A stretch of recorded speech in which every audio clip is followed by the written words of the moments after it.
For a winter's day, it's kind of sort of pretty. It's not bad out here. We're kind of in the middle of winter in January. This is in the afternoon here. It's probably about 40 degrees or just about to get to 40 degrees. It's supposed to be 40 degrees soon today. Just thought I'd take a little ride. I haven't ridden. It's been a couple of weeks really. Since quite a bit before Christmas. A week or so before Christmas. Anyways, just taking a quick little ride. Gonna go find a park so that I can try to video a devotion for you, so we can do our Monday morning devotions that we've been doing each Monday. Come along with me. Come along for the ride. Come along for the devotion. I don't know if you've been able to ride during the winter time, but I haven't ridden much. It's probably been a couple of weeks.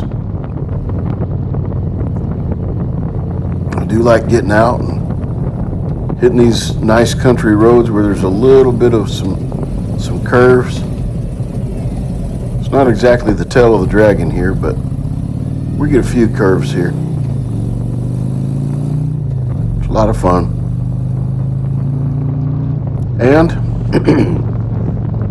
I'd rather do my devotion time out, at a park or something like that than I would in an office or, in my home or something like that. It's just kind of nice to get out. There you go. That's something you can tell me about. Would you rather do a time of devotion inside or outside? What's your preference?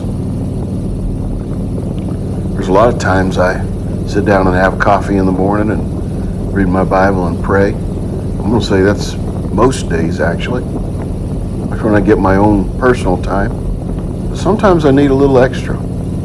So I enjoy getting out and doing this.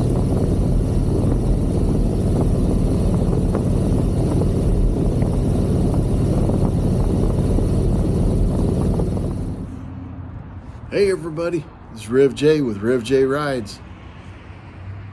I'm doing my first Monday morning Bible study of 2025, and I wanted to include you in on it. Actually, I'm taping this a little bit before that Monday morning, but it'll be out for you on Monday morning. I'm at a little park where there's a big old walking track behind me. Looks like you could probably walk or hike a mile or more. Looks like there's some folks doing that. There's a little playground here. Nice little park. It's just on the outskirts of Nashville. It's been cold, 40 degrees now, about 2 o'clock in the afternoon. And it's been colder than that, but was able to get out for a little while, so I thought I would catch a video of this, okay? So where I'm at in the Bible is this found in Isaiah chapter 6, beginning with verse 1. It says, "In the year that King Uzziah died, I saw the Lord sitting upon a throne, high and lifted up, and the train of his robe filled the temple." Now, that's a date in the Bible, in the year that King Uzziah died. That's the way they would date things, according to the year of the Lord or the year of the king or whatever. That's the way they date things. So this was a memorable date for Isaiah, who's writing this. And it was in that year that Uzziah died, that king died. So it was memorable. It was a good way to remember this. Now, you might be sitting here and it's the first Monday in January, and that's a memorable date to you. But let me show you what really would make something very memorable.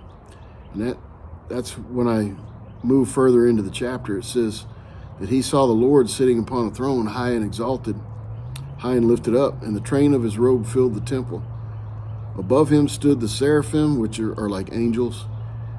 Each had 6 wings. With 2 he covered his face, with 2 he covered his feet, and with 2 he flew. And one called to another and said, "Holy, holy, holy is the Lord of hosts. The whole earth is full of his glory." Now, What I want you to know about that is the English language has a superlative, such as if I run fast, that's one thing, but if I run faster than the next guy, that's another thing. But if I'm going to get the superlative, I'm going to be the fastest. So EST is usually our superlative. They didn't have that in Hebrew. So when they would want to use a superlative, they would say the same word 3 times. Holy, holy, holy. Now, holy is already completely perfect. So how do you get more holy than completely perfect? Holy times 3, that's the only way to describe God. He's beyond perfect. Anything that is good or right is found in him and because of him, and no other reason. Then it says in verse 4, and the foundations of the threshold shook at the voice of him who called, and the house was filled with smoke. And I said, woe is me, for I am lost, for I am a man of unclean lips, and I dwell in the midst of a people of unclean lips. For my eyes have seen the King, the Lord of hosts. So he's worried about his sin. He knows that there are things that have come across his lips that probably should not have come across his lips. He also knows that his people are like that. They say things that they don't really mean. Probably he's pointing to a sin of giving God lip service. Oh yeah, I belong to God. I'm one of his chosen. Oh yeah, but not taking it seriously, not taking a relationship with God seriously. And let me tell you, if we ever come face to face with the true living God, it will be a memorable event, and we will see ourselves for who we are, and that's a broken people, just like Isaiah saw here. Then it says in verse 6, then one of the seraphim flew to me, having in his hand a burning coal that he had taken with tongs from the altar, and he touched my mouth and said, behold, this has touched your lips. Your guilt is taken away, and your sin atoned for. Your sin's been paid for. It's been taken care of. That's what he said. And he was so happy about that. Right after that in verse 8 it says, and I heard the voice of the Lord saying, whom shall I send, and who will go for us? And without any hesitation, Isaiah says, here am I, send me. Now, again, you might remember the date, January 2025, for a lot of reasons. Some of you are happy because Trump won the election.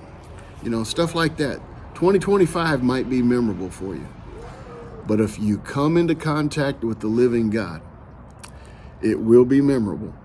And one of the things that will happen is you will see yourself as needy, as a person needful of a Savior, of being atoned for, being redeemed.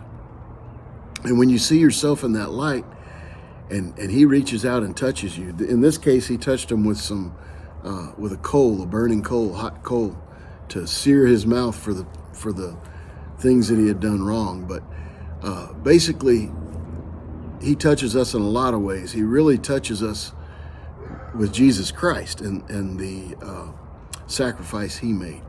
So if that's the case, we had a young man pray to receive Christ and get baptized recently, and that's really awesome here at our church. And he was touched by that, and it won't be something he'll forget. I hope you are touched by the living God, and it won't be something you will forget. I hope you and I say to God this year, here am I, send me.